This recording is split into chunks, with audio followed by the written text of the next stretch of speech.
Let's see few more data structures: tuple, set, and file. Tuples are simple groups of objects.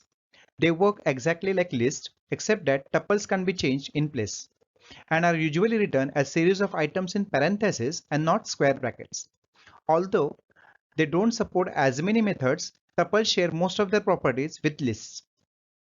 Like strings and lists, tuples are positionally ordered collection of objects like lists. They can embed any kind of object. Like strings and lists, items in a tuple are accessed by offset.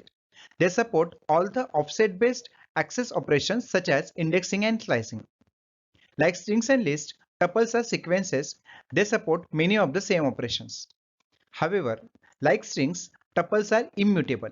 They don't support any of the in-place changes applied to list because tuples are immutable.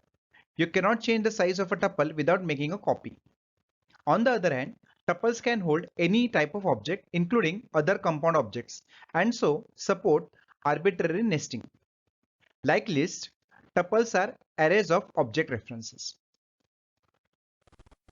Let's create a tuple here. So I'm writing t equal to parenthesis. This creates an empty tuple for me. Now I have to add one element, so I'm doing t equal to 0.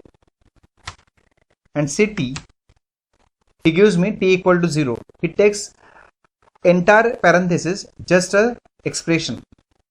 So let's try other way. So I'm writing t equal to 0, comma. Now t is a tuple with a single element. Now let's add multiple elements. So I'm writing t equal to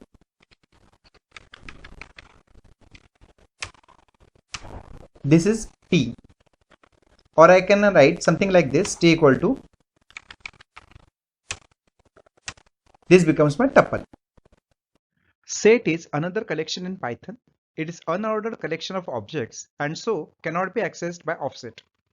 Every set element is unique and of the category mutable sequences. It is heterogeneous and can be arbitrarily nestable. It's a collection of object references. So let's create a set. I'm writing s equal to curly braces. This becomes my empty set. Now I'm writing s equal to this becomes my set. Now if I have to add element to this set, I'm just writing a function add. Add is used to add a single element. So this is my set. I'm adding one more element to this using the same add function, but in this case I'm adding another set.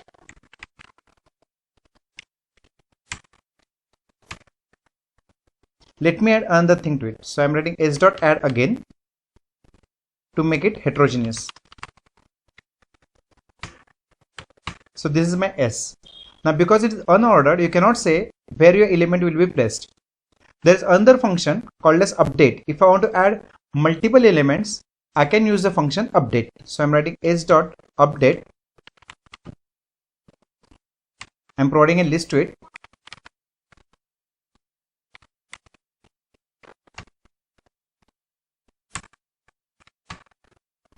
You can see the result. S has all the unique elements only. So all those elements which are repeated are not added to the list. So there are functions to remove element from a set. So first function I'm trying s.pop. So one is removed from a set. Now in this case I do not know which element is removed for pop. There is another function where I can mention which element to be removed. So that is s.discard. I'm mentioning element that is 3. So 3 is gone. I'm writing this function again, but here I'm mentioning another element 6. Now there is no element 6, so he has not removed anything. There is another function called as remove. It works similar to discard. So I'm mentioning here 4. It has removed 4. Now the same function I'm using it again. I'm trying to remove 6 from here. and he gives me error. So the only difference between discard and remove is discard doesn't give me any error and remove gives me error if the element is not present. So let's see two most important set operations. One is union and another is intersection. So for that I require two sets. I'm taking S1 equal to 1, 2, 3, 4, 5 and S2 equal to 3, 4, 5, 6, 7, 8. So I'm writing S equal to S1 dot union S2.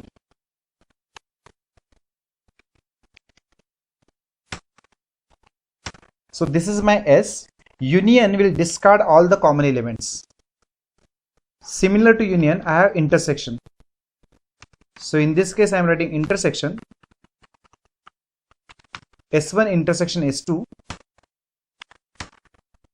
and it gives me common elements only. The built-in open function creates a Python file object. It serves as a link to a file residing on your machine. After calling open, you can transfer strings of data to and from the associated external file by calling the return files object methods. Accessing file in Python is easier. For that, you have to use function open. So I'm writing f equal to open into bracket name of the file.